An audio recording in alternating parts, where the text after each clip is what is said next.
You can feel the moment the energy shifts. The more you explain, soothe, and promise, the less your words seem to land. You think you're being kind, removing doubt, filling gaps, proving you care. But somewhere between your third, "it's okay really," and your eighth, "I'm here, I'm not going anywhere," the gravity flips. Respect starts to leak. Why?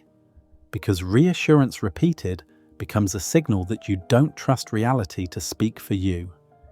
It says your steadiness lives in someone else's reaction. It says you'll negotiate for your place. And we don't respect what has to negotiate to exist. Reassurance feels compassionate, yet over time it trains a lopsided dynamic. One person anxiously asks for certainty, the other supplies emotional subsidies.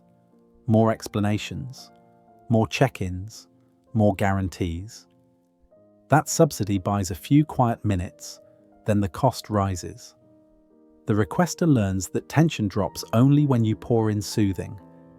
You learn that your value is measured by how quickly you patch every doubt. Now you're not two adults meeting, you're a regulator and a regulated system. Leaders become lifeguards. Equals become supervisors and supplicants.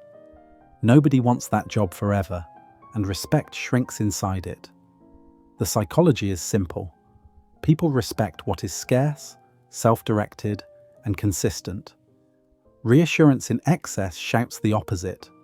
Abundant, other-directed, variable. Abundant because it's always available on demand.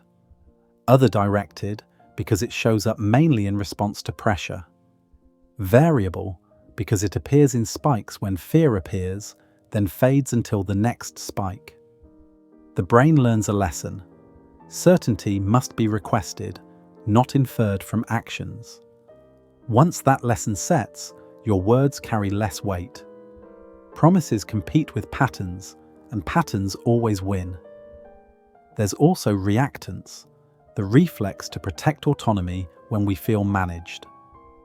Reassurance, especially when it pushes for immediate calm, can feel like a quiet form of control.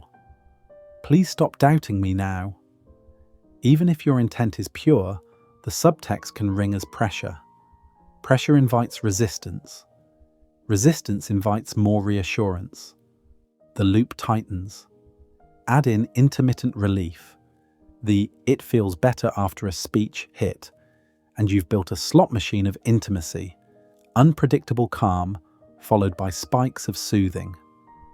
That chemistry is real, but it is not respect. So what do you offer instead? First, clarity.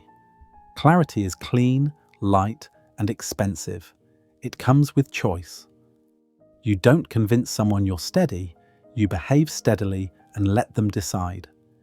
You say what you're available for and what you can't do, then you live it. I can meet Wednesday at 6 or Saturday late morning. Beats "let me know whatever works," because it translates care into structure. I want a relationship that feels mutual and honest. Beats "please believe I'm serious," because it states a standard, not a plea. Clarity lowers uncertainty without trying to manage another person's moods. Second, consistency. Respect runs on rhythm. Plans kept, words matched with follow-through. A predictable emotional baseline. That doesn't mean robotic. It means your yes means yes, your no means no, and your tone isn't held hostage by whether you're being praised or questioned. Consistency builds a quiet track record, and track records are immune to debate. When doubts arise, your history answers faster than your sentences can. If you need to address the doubt, keep it brief and grounded. Acknowledge the concern, reference the pattern, and move on with aligned action. Let repetition, not persuasion, carry the load. Third, containment. Not of the other person, of yourself. You're allowed to feel the tug to over-explain and still choose economy. When someone's anxious, your job isn't to erase their feeling. It's to be a place where feelings don't hijack direction. That looks like slower pacing, calm eye contact, and measured words. It also looks like boundaries that protect both of you. I won't argue my sincerity, I'll show it. If that's not enough, we can reassess boundaries aren't walls.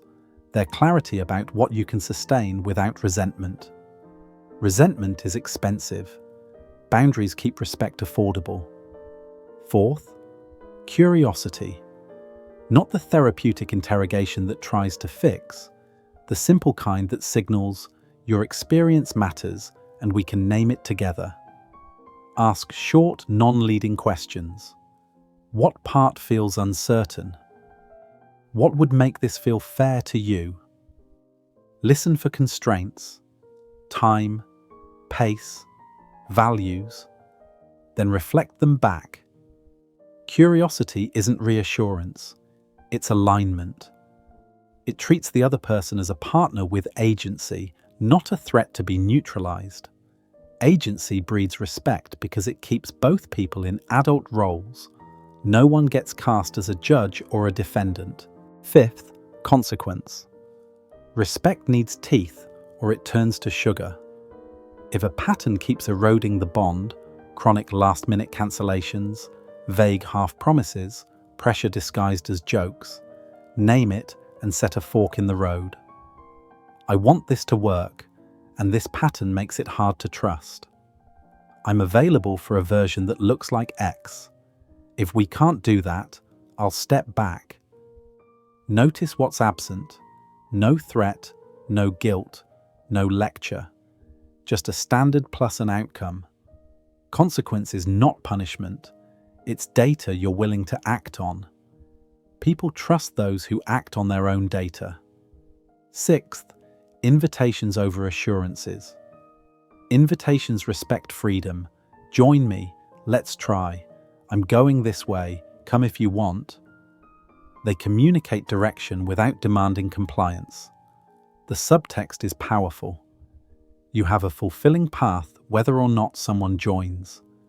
That independence is not a performance, it's a responsibility. Build a life you'd admire if you weren't in it. Friends, pursuits, systems that keep you sane. When your calendar and habits already carry meaning, reassurance stops being your currency. You're not buying calm, you're offering a place where calm lives. Seventh, time-consistent honesty. Say things once, mean them, and resist the temptation to upgrade truths to win the moment. If trust is bruised, a single conversation won't heal it. Time will.